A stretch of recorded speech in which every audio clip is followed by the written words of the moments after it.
अस्सलाम वालेकुम students, welcome to CSS examined. और आज का हमारा टॉपिक है न्यू स्टार्ट। ये एक ट्रीटी है, स्ट्रेटेजिक आर्म्स रिडक्शन ट्रीटी, जो कि एक्सपायर हो रही है। नेचुरली इसको रिन्यू करना है till 5th of the February, 5th February 2021 को ये एक्सपायर हो जाएगी। तो इसको रिन्यू करना इतना ज़रूरी क्यों है, इसको हम समझेंगे। और फिर I will take this as an opportunity to also tell you कि इन स्ट्रेटेजिक आर्म्स रिडक्शन ट्रीटी और लिमिटेशन ट्रीटी की हिस्ट्री क्या है, इसमें कौन कौन सी ट्रीटीज हो चुकी हुई हैं, इनका बैकग्राउंड था क्या, इनको किया क्यों गया था। Then we will have a touch of comprehensive test ban treaties जो है, और फिर हम एनपीटी के ऊपर हल्का सा we will talk about that, despite the fact कि एनपीटी के ऊपर एक पूरा टॉपिक मेरे ख्याल में सर उमर का मौजूद है, and we will look into it also. तो अब सबसे पहले अंडरस्टैंड करना है कि इसकी ज़रूरत क्यों पड़ी, ये आर्म्स को रिड्यूस करने की ज़रूरत क्यों पड़ती है, दो मुल्क अपने न्यूक्लियर आर्म्स के ऊपर एग्रीमेंट क्यों करते हैं। So let's put it very simply and understand. वो ये है कि जब भी दो मुल्क वेपनरी डेवलप कर रहे होते हैं और वो एक खास लिमिट को क्रॉस कर देते हैं, जिसको हम स्ट्रेटेजिक न्यूक्लियर वेपन्स कहते हैं, तो स्ट्रेटेजिक न्यूक्लियर वेपन्स की जो अफादियत होती है या जो उसका फायदा होता है, वो एक लिमिट के बाद खत्म हो जाता है। I mean you can destroy India और India can destroy us by a handful of few weapons, but अगर हम कंटिन्यूसली वेपन्स को प्रोड्यूस करते जाएं, इस लिमिट के ऊपर ले जाएं कि वहां पर उसकी अफादियत भी खत्म हो जाए, और फिर then there is no basic reasoning as to why we are making weapons.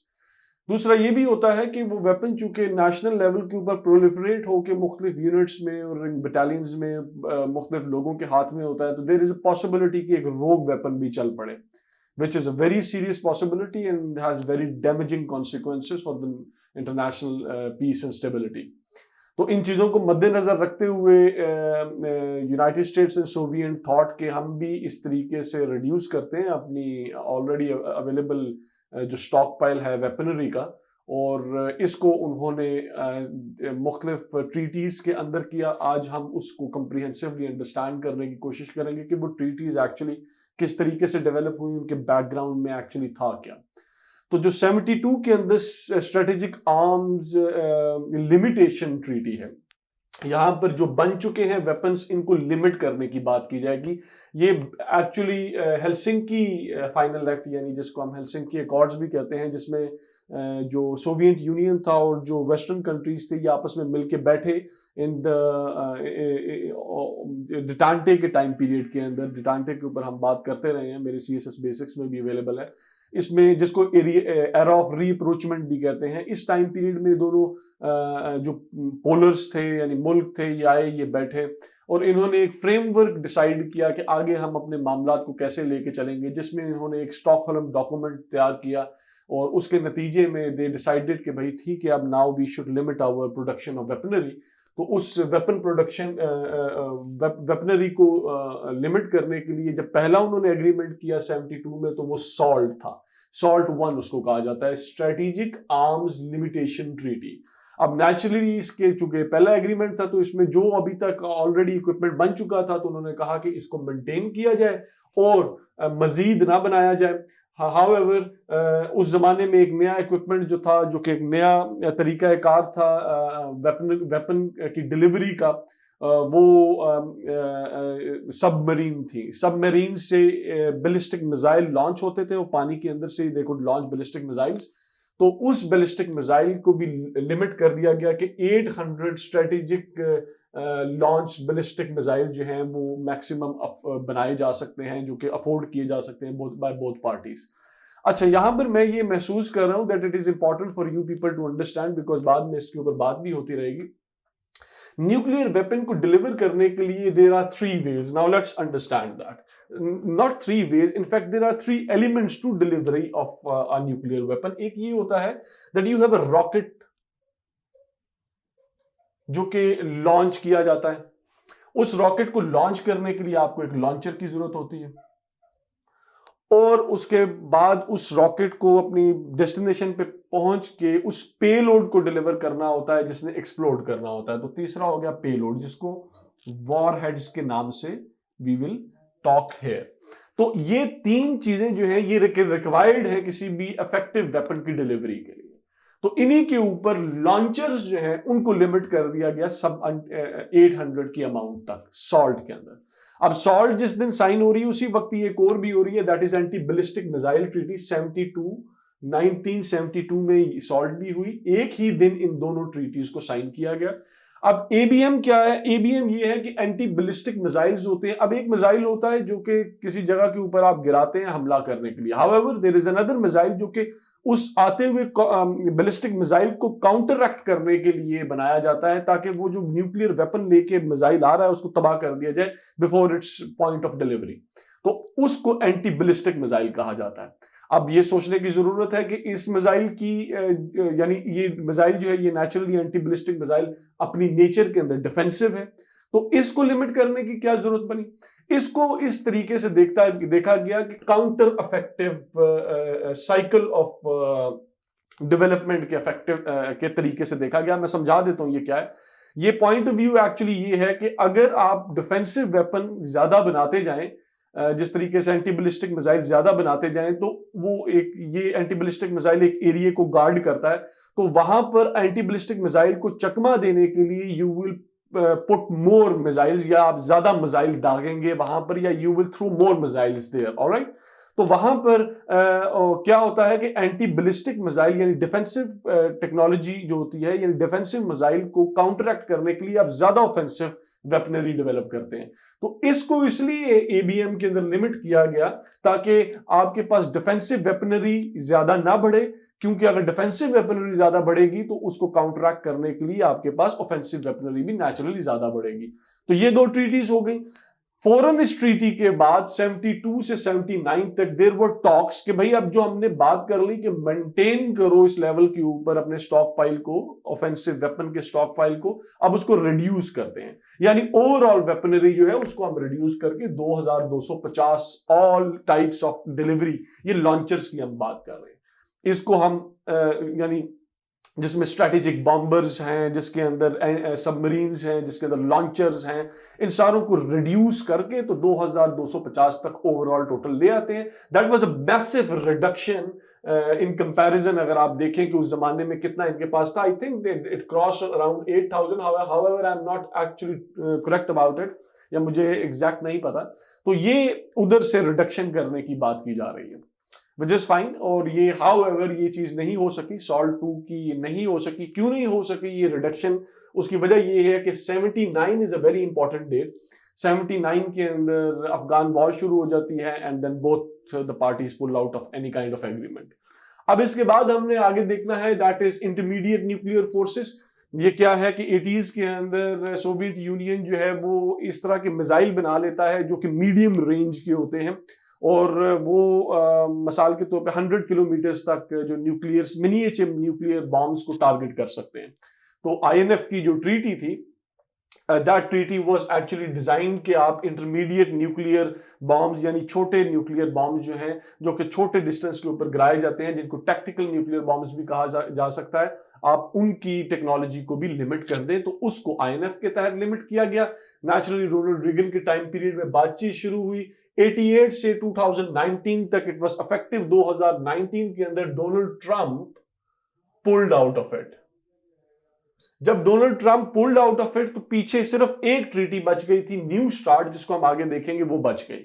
उसके अलावा कोई ट्रीटी नहीं है जो कि इन दोनों कंट्रीज को बचाती है to go for another arms race. Arms race क्या है कि दोनों मजीद वेपन बनाना शुरू कर दें। अब उसके बाद 94 के अंदर 94 में जब एक ट्रीटी आती है तो इसका मतलब ये नहीं कि वो 94 में आ रही है, उसके ऊपर बात कब से शुरू हो रही है? प्रोबेबली 87 से ही बात शुरू हुई है, और 87 से बात शुरू हुई और 94 के अंदर रेटिफाई हो गई दोनों साइड्स के ऊपर। सोवियत में भी 94 तक तो सोवियत नहीं था, इट वाज रशिया। हाउएवर बात सोवियत के टाइम से शुरू हुई रशिया और यूएस के दरमियान में, और दैट इज स्टार्ट 1। स्टार्ट 1 क्या है? स्टार्ट 1 ये था कि they are going to limit their nuclear warheads, यानी वॉरहेड जैसे हमने डिस्कस किया, to 6,000, and then they will limit their ICBMs यानी rocket launchers to 1,000। तो इसको इन्होंने स्टार्ट 1 के अंदर एग्री किया। ये एक्चुअली कॉन्टिन्यूंसी है सॉल्ट वन की, जो उस वक्त एग्रीमेंट हुआ था उसमें मजीद रिडक्शंस की गई या मजीद स्पेसिफाई कर लिया गया, और उसको सॉल्ट वन की कॉन्टिन्यूंस में स्टार्ट वन को जो है वो साइन किया, और उसको साइन करने के फौरन बाद एज इट यूजुअली हैपेंस 92 से ही इनफैक्ट 2000 तक बातचीत चलती रही स्टार्ट टू के ऊपर, जिसमें जो पर्पस था वो ये था कि अब by this time there is another kind of weapon that is in the market these days, हम multiple independent targetable reentry vehicles कहते हैं, um in fact multiple independent targetable reentry vehicles, ये मैंने गलत लिखा हुआ है। तो ये एक खास किस्म का मिसाइल होता है which can reach to its destination and then spur of a lot of other missiles, यानी छोटे क्लस्टर मिसाइल्स वो छोड़ देता है, और फिर उससे क्या होता है कि जो एंटी बैलिस्टिक मिसाइल होता है जिसने आके उस बैलिस्टिक मिसाइल को तबाह करना होता है, वो कंफ्यूज हो जाता है कि इस क्लस्टर के अंदर से किसको मैं तबाह करूं। उसमें जो 7-8 क्लस्टर के अंदर से मिसाइल्स निकलते हैं, उनके अंदर से सिर्फ एक मिसाइल जो होता है दैट इज न्यूक्लियर, बाकी सारे डमीज होते हैं। तो क्या होता है कि obviously anti ballistic missile gets confused and defence जो है वो उस तरीके से इफेक्टिव नहीं रहता। तो अब स्टार्ट 2 को जो था उसमें इस वेपनरी को रिड्यूस करने की बातचीत पे मामला पे बातचीत शुरू हो गई, and then from 92 to 2000 it can continued, जब 2000 के अंदर यूनाइटेड स्टेट्स और सोवियत की ड्यूमा यानी जो उनकी पार्लियामेंट होती है एंड यूएस सेनेट ने इसको रेक्टिफाई कर लिया। हाउएवर 2002 के अंदर राइट अवे क्या हुआ that Russia actually pulled out of it, and Russia इसके अंदर से इसलिए निकला because United state actually pulled out of anti ballistic missile treaty, आप देख रहे हैं 2002 के अंदर ही। तो इस वजह से स्टार्ट 2 जो था वो भी इफेक्टिव नहीं हो सकी।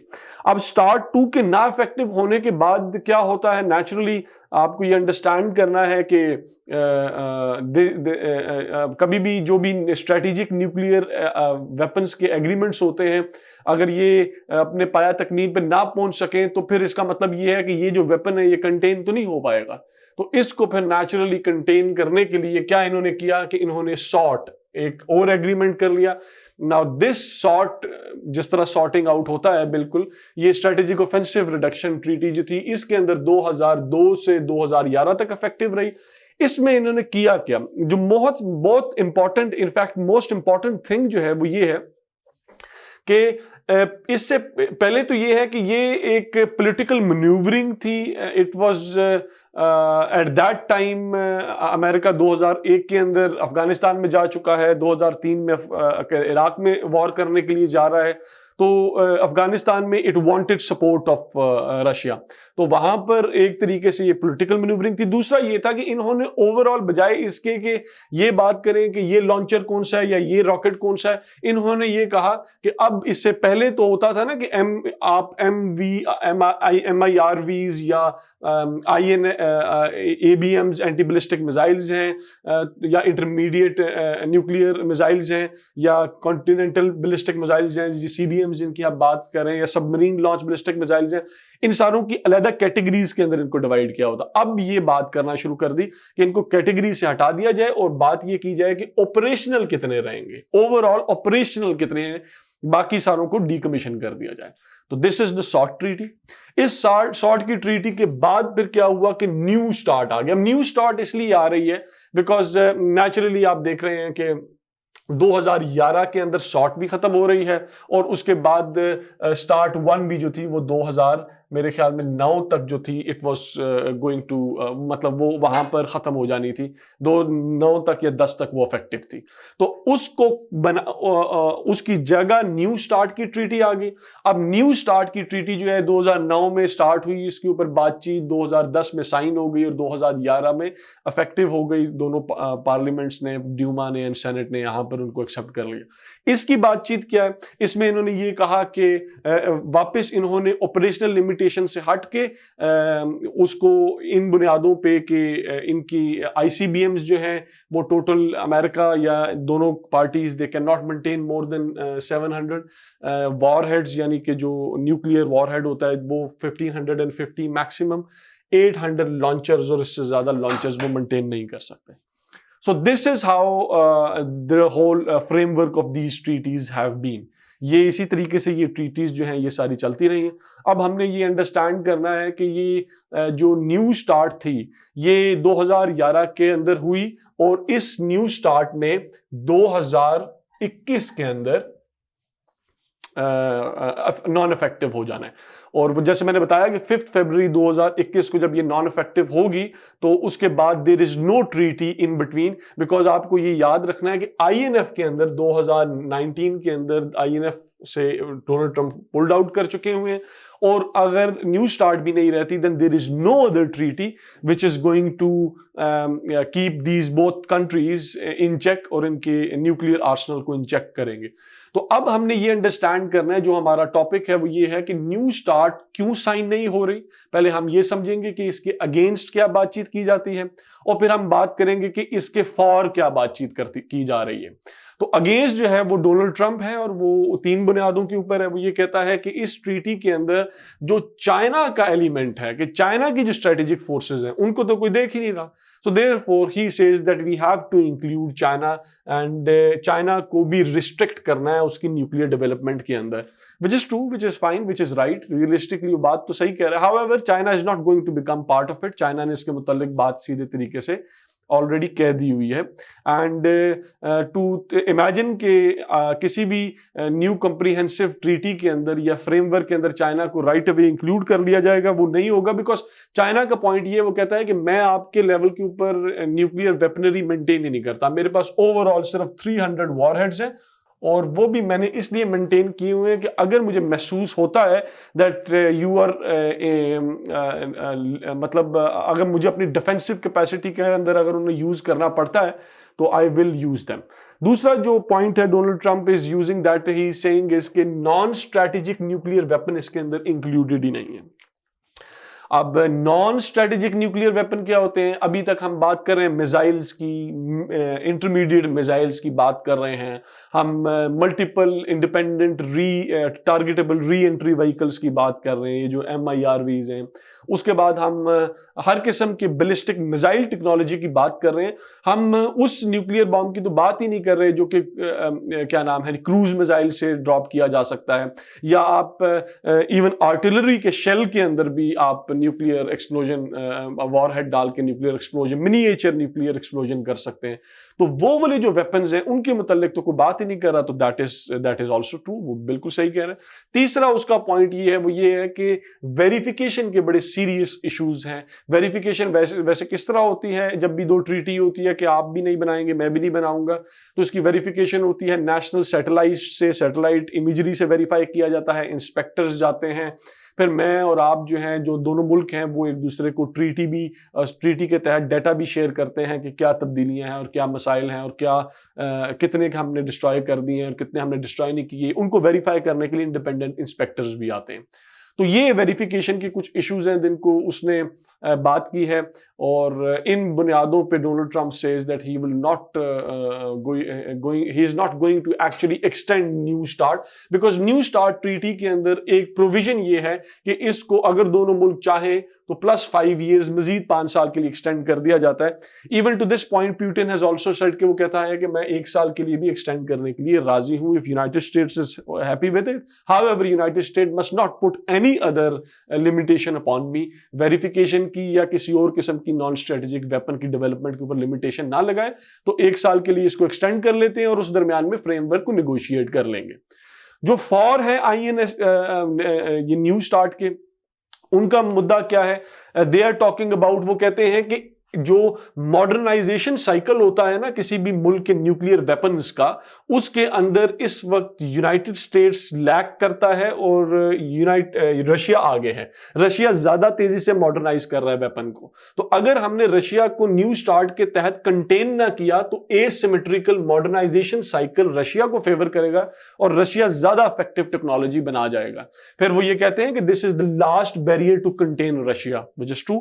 उसके बाद वो ये कहते हैं कि आप को अभी हमारी स्ट्रेटेजिक ओरिएंटेशन या हमारा डिफेंसिव, जो यूरोप के अंदर डिफेंसिव रडार या एंटी बैलिस्टिक मिसाइल लगे हैं, वो ईरान की तरफ फोकस्ड है। अब अगर वो कहते हैं कि हम इस ट्रीटी से बाहर निकल आते हैं तो नेचुरली इसके कॉन्सिक्वेंसेस में हमें अपनी स्ट्रेटेजिक रीओरिएंटेशन भी करनी पड़ेगी जिसकी कॉस्ट होती है। तो ये भी ठीक बात कर रहे हैं। उसके बाद देन दे आर सेइंग कि ये प्रोवाइड करता है एक बाइंडिंग फ्रेमवर्क न्यू स्टार्ट, वो बाइंडिंग फ्रेमवर्क जिसकी बुनियाद के ऊपर आप बात कर सकते हैं रशिया से कि भाई ये करो या ये ना करो। अगर ये नहीं होगा तो आप रशिया से न्यूक्लियर वेपन पे बात भी नहीं कर सकते, विच इज ऑल्सो ट्रू। फिर वो ये कहता है कि ये प्रोवाइड करता है ये न्यू स्टार्ट एक ट्रांसपेरेंट रिजीम और रिजीम ऑफ वेरिफिकेशन। वही बात जो हमने पहले की कि एक ट्रांसपेरेंट रिजीम है, आप वेरीफाई कर सकते हैं। अगर आपका ट्रीटी नहीं होगी तो how would you be able to verify कि रशिया क्या कर रहा है और क्या नहीं कर रहा। और फिर ये जो न्यू स्टार्ट है ये डुअल ट्रैक न्यूक्लियर डिप्लोमेसी की एक्सटेंशन है जिसमें जो यूएस के फॉरेन पॉलिसी ऑफिसर्स हैं या आप कह सकते हैं यूरोपियन फॉरेन पॉलिसी एक्सपर्ट्स हैं, उनका पॉइंट ऑफ व्यू ये है कि आप एक साइड के ऊपर डिटेरेंस मेंटेन करेंगे, डिटेरेंस के साथ साथ आप डिप्लोमेसी को मेंटेन करेंगे। मतलब आप बात भी करेंगे लेकिन बात ही नहीं खाली करेंगे, you will also have the capacity to deter Russia if it crosses the boundaries और वो मामलात को मजीद जो है वो खतरनाक करता है। So that is for now the whole concept of new start के फॉर और अगेंस्ट भी हमने बात कर ली। तो अब इस सारे के बाद the final frontier obviously for us is के ये टेस्ट बैन ट्रीटीज क्या थी।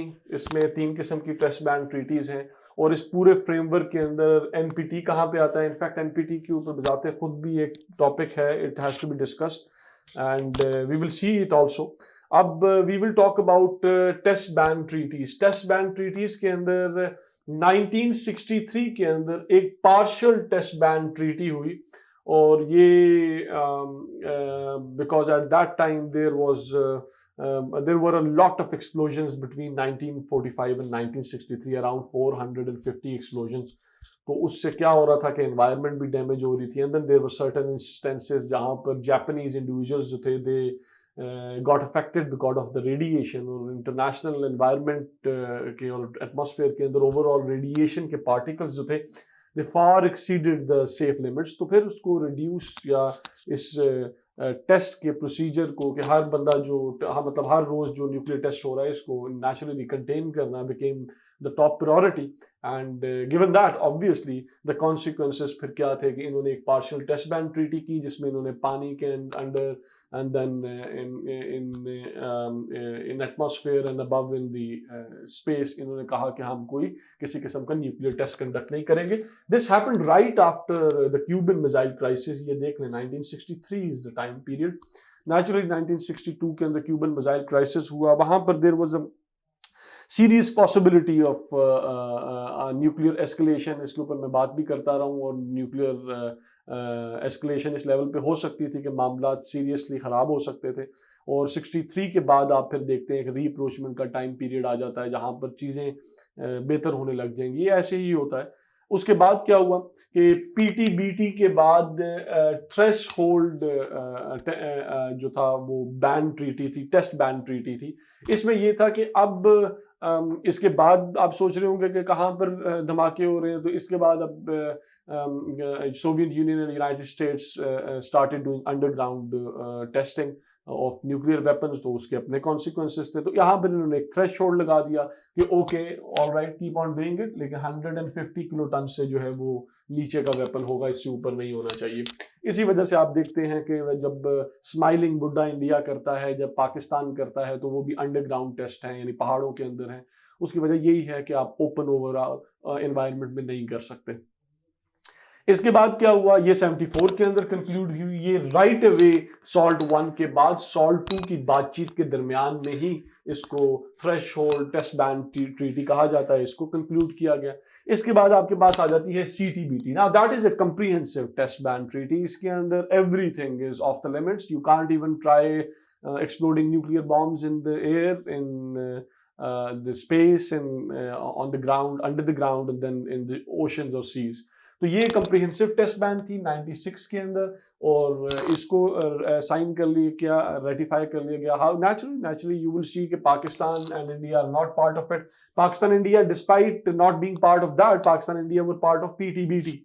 और पीटीबीटी के अंदर जो एक लिमिट थी वो ये थी कि it was not clearly said कि आप अंडरग्राउंड टेस्टिंग नहीं कर सकते, इसीलिए पाकिस्तान और इंडिया ने अंडरग्राउंड टेस्टिंग की in adherence to PTBT of 1963। However CTBT के अंदर कंप्रिहेंसिव टेस्ट बैन के अंदर both countries have not yet ratified. और इसके बाद अब हम समझ लेते हैं कि ये न्यूक्लियर नॉन प्रोलिफरेशन ट्रीटी क्या है। तो न्यूक्लियर वेपन्स अब आप देख रहे हैं मुल्कों के पास आ रहे हैं। We are talking about Soviet Union, US, France के पास था, देन चाइना के पास आ गया, देन ब्रिटेन के पास था, and soon after that Israel ने भी उसको एक्वायर करना शुरू कर दिया। On the other hand India also acquired it, उसके रिस्पॉन्स में पाकिस्तान ने एक्वायर कर लिया। तो this is proliferation of nuclear weapon into the hands of all other countries. तो इस तरीके से क्या होता है, अगर एक आप ट्रीटी ना बनाए जहां पर आप जो न्यूक्लियर वेपन है इसको कंट्रोल ना करें, तो कॉन्सिक्वेंसेस के अंदर तो over 100 countries would have had nuclear weapon bye now. अभी तक तो इन कंट्रीज के पास होना चाहिए था, हो सकता था न्यूक्लियर वेपन। तो उसको कंट्रोल करने के लिए नेचुरली 1968 के अंदर they form nuclear non proliferation treaty, और इसको फिर इफेक्टिव हो गई 70 के अंदर। 70 से लेके 25 इयर्स तक, 95 तक इट रिमेन्ड इफेक्टिव, और 95 के अंदर all the other countries decided को इसको हम इनडेफिनिट पीरियड के लिए कंटिन्यू रखेंगे, बिकॉज ये बड़ी अच्छी ट्रीटी है नेचुरली, और बहुत अच्छी है और वाकई, बिकॉज इसके 3 बड़े एलिमेंट्स हैं। पहला एलिमेंट ये है नॉन प्रोलिफरेशन, जिनके पास वेपन है वो किसी उस मुल्क को वेपन नहीं देंगे जिनके पास वेपन नहीं है, यानी वेपन की आप डिस्ट्रीब्यूशन, सेल, इसको आप रोक रहे हैं। उसके बाद दूसरा एलिमेंट है डिसआर्ममेंट। डिसआर्ममेंट का मतलब ये है कि अगर वेपन फॉर एग्जांपल वेपन किसी के पास आ गया है आफ्टर 1962 आई थिंक और 67, विद एक्सेप्शन ऑफ चाइना, यानी जो रिकग्नाइज्ड पावर्स नहीं है, जो रिकग्नाइज्ड न्यूक्लियर स्टेट्स नहीं है, Israel, Pakistan and India for that sake are not recognised, तो उन 3-4 and nuclear North Korea also, तो ये ये चूंकि नहीं है रिकग्नाइज्ड, तो अगर ये एनपीटी को साइन करती हैं तो they will have to disarm, इनको अपना जो वेपन है इसको डिसआर्म करना पड़ेगा, इसलिए पाकिस्तान इंडिया इसको साइन नहीं करता। हाउएवर पाकिस्तान का पॉइंट ऑफ व्यू समझना जरूरी है। पाकिस्तान कहता है इफ इंडिया साइंस एनपीटी तो हम एनपीटी को साइन कर लेंगे। सो तो पाकिस्तान का मॉरल स्टैंड पॉइंट जो है वो डिफेंसिव पॉइंट ऑफ व्यू से ज्यादा बेहतर है, और it's much more solid than India's. और उसके बाद तीसरा नेचुरली ये है कि अगर कोई भी मुल्क अपने न्यूक्लियर एम्बिशंस को पूरा करना चाहता है तो वो मैक्सिमम उसको अपने peaceful use of energy and climate management के लिए एनर्जी के तौर पे इस्तेमाल कर सकता है, because it's a very nuclear energy is an energy जो काफ़ी कम पोल्यूशन क्रिएट करती है। तो given these tenants, in tenants के ऊपर तो डेवलपमेंट हो सकती है, नॉन प्रोलिफरेशन के ऊपर डिसआर्मामेंट कर दी जाएगी, और पीसफुल यूज के ऊपर टेक्नोलॉजी तो आपके साथ शेयर की जा सकती है।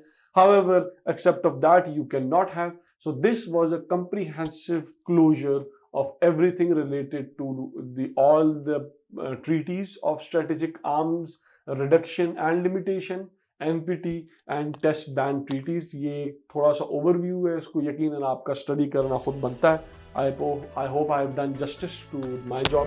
Thank you.